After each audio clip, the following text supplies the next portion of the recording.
Okay. Hi guys, it's Janet with Living Room Talks. I have Sierra Hobbs with me. Sierra, take a moment to introduce yourself.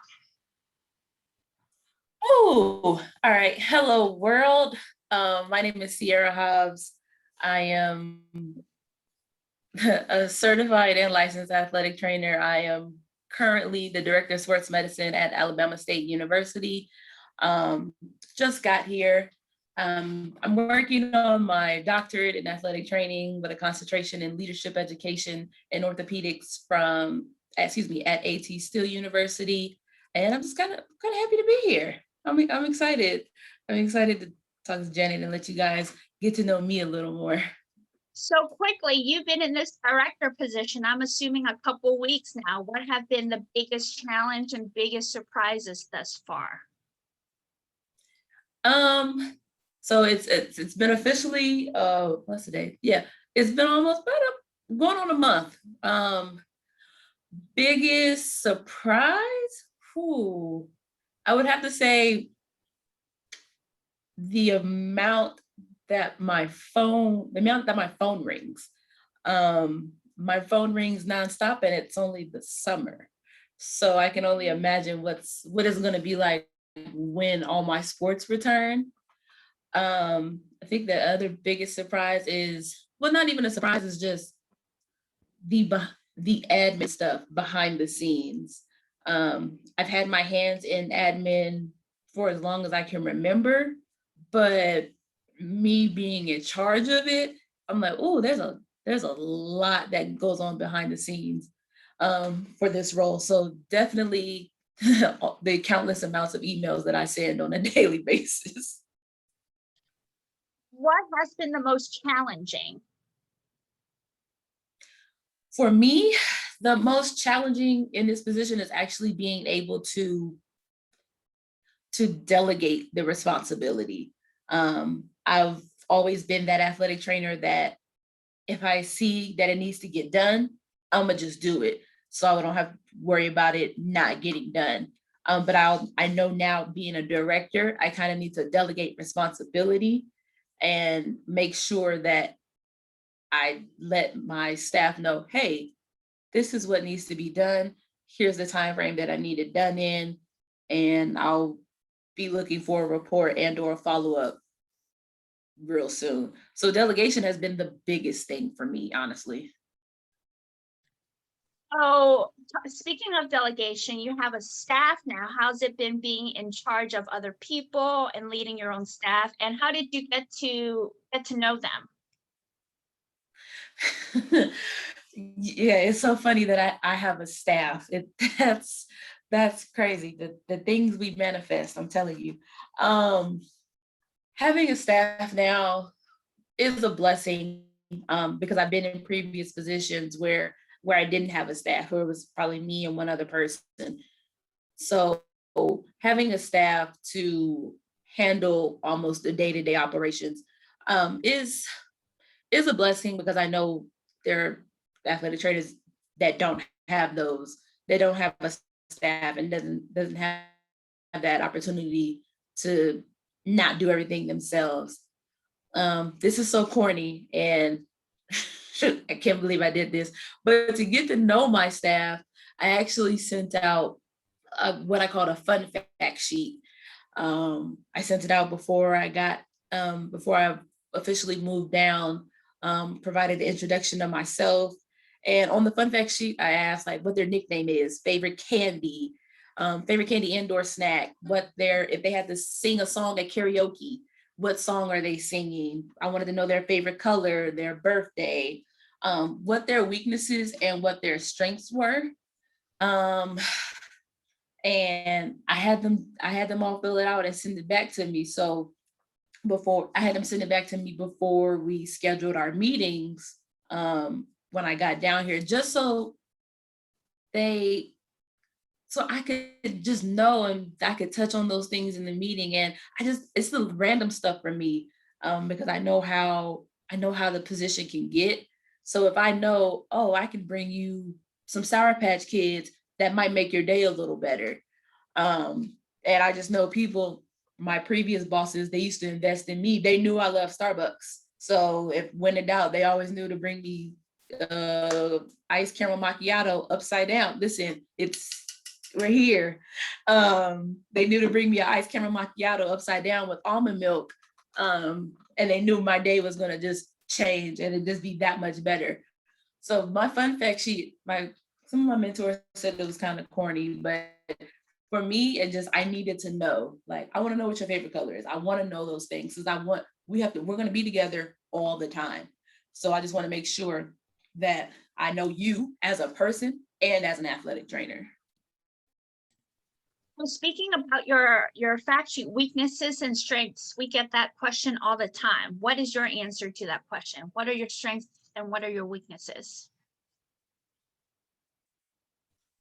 I believe my strengths are, contrary to popular belief, I actually probably rehab. I believe rehab is supposed to be fun. So I'm a big believer in rehab. So I will make rehab a challenge. I will make rehab competitions amongst my athletes. So honestly, making rehab fun, that's probably my best strength. Weaknesses, oh my goodness. Weaknesses is trying to be perfect. There's no such thing as perfect. So for me, it was always, oh, I got to make sure I take this ankle as perfectly. It has to be clean, no wrinkles. I have to make sure I do this paperwork exactly. I have to make sure this rehab is on point. I'm following everything where it doesn't have to be that way. Like, I know for a fact rehab is tailored to the individual, and it's not. It has to be tailored to the individual. Excuse me. So that I started to realize that over time. So I'm getting better. So trying to get rid of the idea of being perfect all the time is definitely a weakness. Probably on top of not of beating myself up when I feel like I've done something wrong. I will beat myself to the ground like, oh, I can't believe you did this. You know better. When it's like, oh, just learn from the mistake and to learn from the mistake. Like, it happens. I had to keep telling myself that I had to learn to give myself grace. Still, I'm still learning it, but it's gotten better. So that's it for sure. So being a director and especially being at a HBCU, was it a goal of yours? Was it something that you wanted to do to become a director? And was it happenstance that it was at HBCU? Okay, so funny that you asked me that. I am a product of a HBCU. I did graduate undergrad from the North Carolina Central University. Let's go Eagle Pride. From their athletic training program. So being at North Carolina Central, I was like, I would love to come back and work at a HBCU and be an athletic trainer and really be here for the athletes. Because if you ask me, I believe the HBCU athlete is treated differently than the athlete that goes to the University of Alabama. But that's just my personal take. So I always said I was going to be a head athletic trainer. And then that after I got my master's, that kind of evolved into, oh, well, there are directors of sports medicine. Okay, I could see myself being a director of sports medicine. So I want to say maybe a year ago, I think I put on my goals, it was I will be a director of athletic training, a director of sports medicine at a D1 HBCU.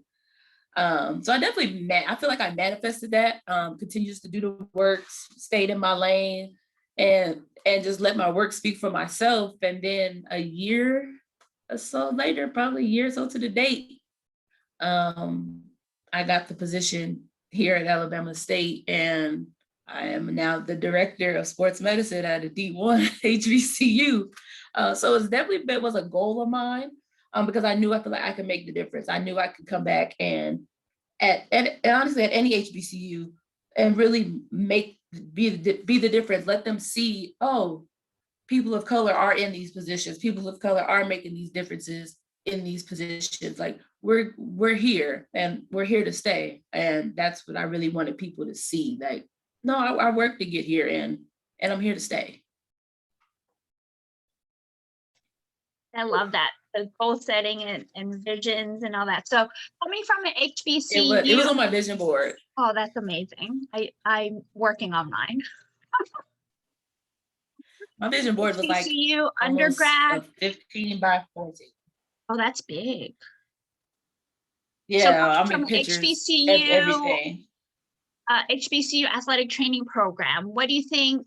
Were there any differences versus being at a PWI in your opinion, or was there no difference at all?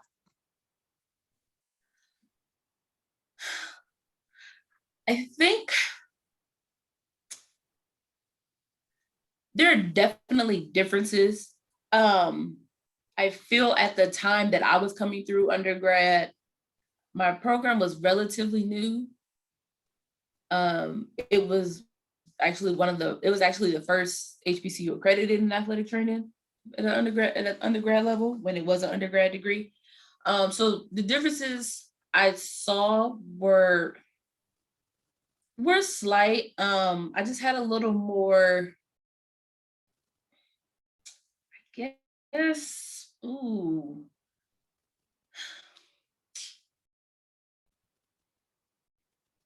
in undergrad, my professors, I'll say, poured more into me. They were more involved in my matriculation. During my master's program, because it wasn't necessarily, my master's is in kinesiology with a concentration in sports medicine and injury prevention. So even though it's not fully athletic training, it's still a lot of those athletic trainer based classes. To me, my master's program, I was just a number. I was just a person. They didn't know, I wasn't really involved in any clinicals or anything. It was really come to class and leave. So my undergrad, my HBCU program definitely poured more into me. And they still pour into me to this day. They're still reaching out, contacting me about everything. They still congratulate me when I do when I do things like become a director of sports medicine somewhere. I do know now that the program has grown so much. And I just feel like it was because of me, the class before me, that really helped put the program on the map to help it grow to where it's at today. So there's definitely a difference. I felt more as of a person, of being a person in undergrad compared to my master's program, where I just felt like I was just going through the motions, even though like there were times I even asked to like, hey, can I help out in the training room? And that never really happened. So there are definitely differences. I think at the master's level, there's going to be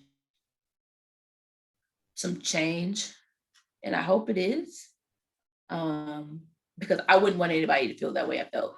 Like people who helped me in my master's program were not even involved in the athletic training program.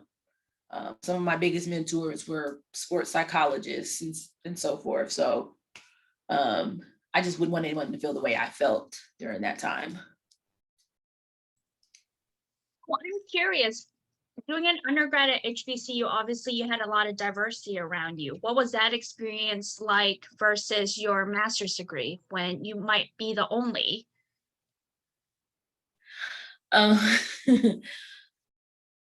There was definitely a lot of diversity in my undergrad program, and I was probably all over the place. I was involved in everything, which also helped put the program on the map. So I just felt like I had someone to relate to. I believe undergrad was probably the first time I was ever exposed to a head athletic trainer being an African American.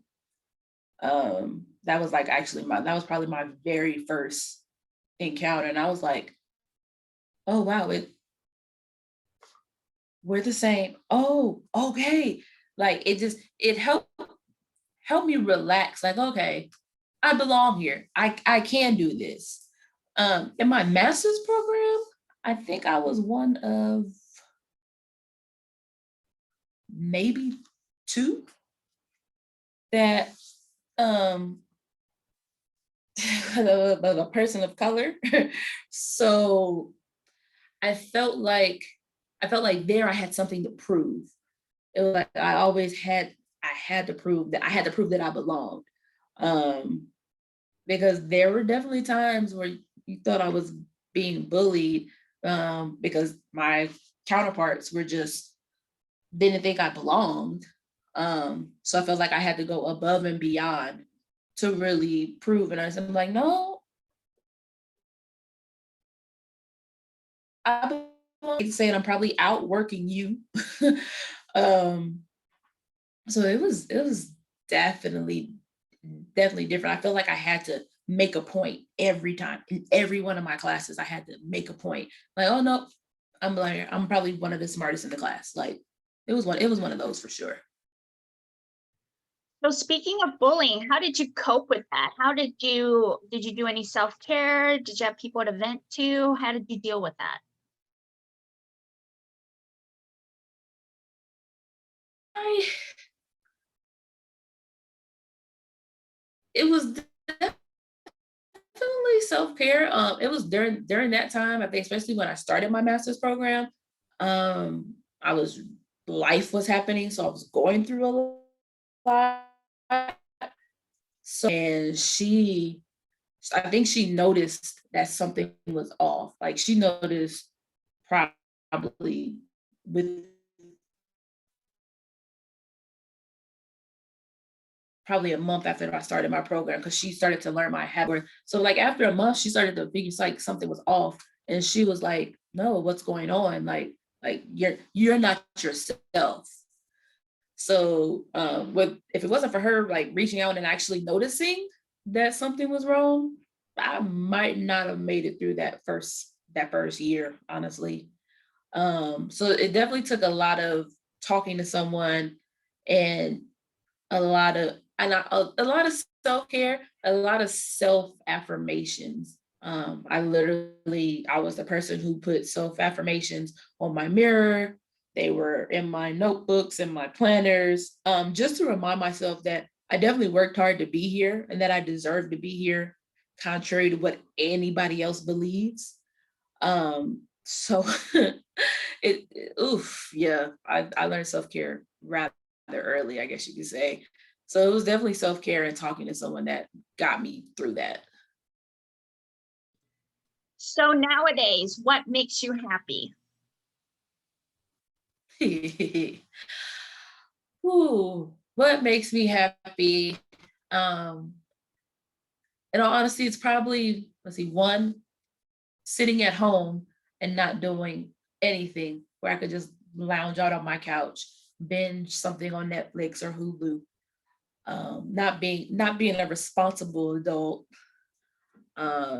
Skating, roller skating makes me happy. I'm definitely that person that you might see off of the movie ATL or Roll Bounce. Skating is life. I'm from California, so skating is life for me. That's definitely uh, one of those. I'm having a bad day. Oh, let me go skating, so I could just be in my own world and and and disconnect. And what makes me shopping? Kind of have a shopping problem. No, we're not gonna call it a problem. That's what we're not gonna do. Mm-mm. Um, I am a connoisseur for nice things. So if I see something, I will probably like, oh, I'll put it in my cart, think about it. And if I feel like, nope, I deserve it, and I'll buy it. So definitely shopping, roller skating, and just being able to disconnect and not do anything. Definitely makes me happy nowadays.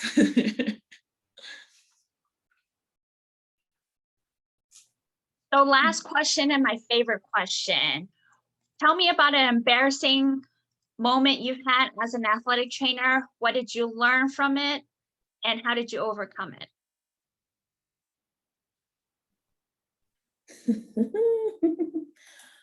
Um, so I don't know how many athletic trainers have done this, but probably a little on the goofy side. So an embarrassing moment that I've had, I was an athletic trainer at a high school, and we were in the middle of a football game. I had one kid, I had one kid go down in one end zone. So I'm in that end zone taking care of them. We get them off the field. Very next play, I had another kid go down on the opposite end, in that towards that end zone. So I look and I'm like, oh no. I break out into a full-blown sprint. I'm like, oh no, because I thought it was head to head. And I was like, oh no, I gotta get out there. Break out into a full-blown sprint. And I don't know what was on the field, and I'm gonna blame it on the field. It was probably my feet though. I definitely tripped and fell and did like a roll, like a real tuck and roll, like oh. But then I got back up and kept running, and then got to my athlete and pulled my hamstring at the same time. But so I get to my athlete, and I'm hopping over there out of breath, embarrassed from my fall on the field in the middle of the game, and I probably strained my hamstring. So I get over there, the visiting team's athletic trainer is looking at my kid, and they're like, oh, okay, he should be fine. So we get up, my kid gets up, he walks off the field like it's nothing. I'm now slow walking, got a slow walk going. And first thing when I get to my sideline, my kids are like, Miss Sierra, you okay? We saw you fall. I said, yeah, I'm all right. Pride's a little hurt. So what I've learned from that is no full long sprints. Also because I pulled my hamstring too. Yeah, no more sprinting on the field. I will give you a light trot. Like, oh, okay. I will no longer sprint on the field. Nobody is getting a sprint out of me. No more. I'm not gonna lie, that's probably the best lesson I've learned. That is some very good advice, Sierra. Thank you so much for taking the time, and I'll talk to you soon. Thanks for having me.